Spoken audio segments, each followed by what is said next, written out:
Cześć, z tej strony jak zawsze Valencianistas z AppGalery. Wszystkimi nas wstrząsnęła wiadomość wypuszczona przez deweloperów, że pojawiają się nowe poziomy plazmowe naszych kwater głównych. Dla większości z nas była to rzecz, którą przewidywali, że na pewno to nastąpi, ale nie byli pewni, kiedy się to stanie.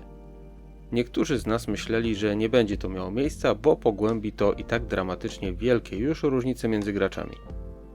Ale zastanówmy się, co tak naprawdę wprowadzą do gry wyższe poziomy plazmowe.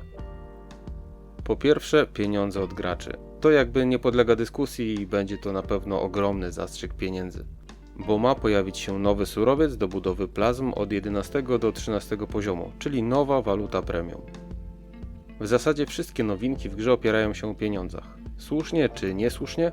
Tą odpowiedź pozostawiam Wam, ale pamiętajcie, że State of Survival to nie instytucja charytatywna. I żeby bardzo dużo graczy free-to-play mogło grać, to ktoś musi łożyć na utrzymanie serwerów i całą tą otoczkę związaną z grą. No dobra, ale trochę zboczyłem z toru. Co jeszcze zmieni Plazma 13 w grze? Bogaci będą jeszcze silniejsi, a biedniejsi będą bezpieczni w czasie State vs State. Tak, to dosyć nieoczywiste.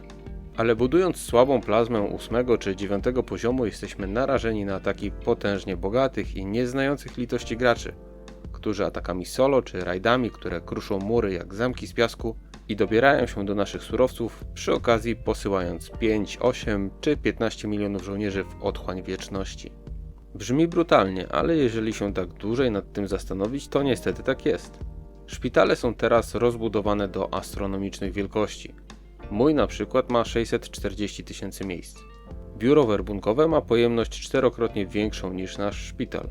Jeśli nie wierzycie, to możecie to sprawdzić u siebie. Pojemność szpitala pomnożona razy 4 da Wam pojemność Waszego biura werbunkowego. Czyli dysponując moją kwaterą, szpitalem i biurem werbunkowym, maksymalnie mogę uchronić od wieczności coś koło 3,2 miliona żołnierzy. A co z pozostałymi? Przecież mam ich trochę niżej niż 10 milionów. Otóż nie są oni chronieni w żaden sposób, czyli 2 mocne uderzenia, kiedy nie miałbym herosów Limitless drugiego poziomu na murach i 3,5-letni trening żołnierzy idzie do kosza. Bardzo wielu graczy nie przeżyło właśnie takich uderzeń w przeszłości i pożegnali się z grą tak jak gra pożegnała ich żołnierzy. Dlatego szybkie podniesienie poziomu kwater przez dużych graczy, i mówię tutaj o naprawdę wielkich graczach, w zasadzie zagwarantuje tym, którzy będą chcieli zostać na swoim poziomie plazmowym i skupić się na o wiele ważniejszych badaniach niż po prostu przejść do góry z poziomem kwatery, to zagwarantuje bezpieczeństwo w takich wydarzeniach jak State vs State. Bo nikt dla rozrywki nie pali kwater, z których nie ma punktów ani surowców. Przynajmniej przez 2 lata, odkąd wprowadzone zostały limity 3 poziomy kwatery poniżej można atakować, ale 4 poziomy już nie.